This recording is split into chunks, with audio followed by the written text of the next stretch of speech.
Europski lideri se danas okupljaju u Briselu pred jednom od najtežih odluka od početka rata u Ukrajini.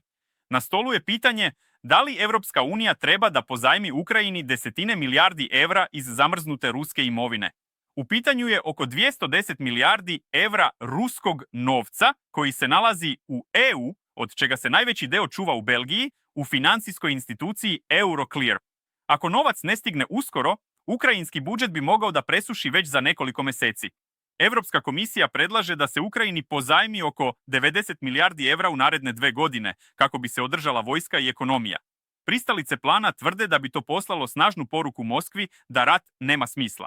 Ali Belgija, Mađarska, Slovačka i još nekoliko zemalja upozoravaju na pravne i financijske rizike.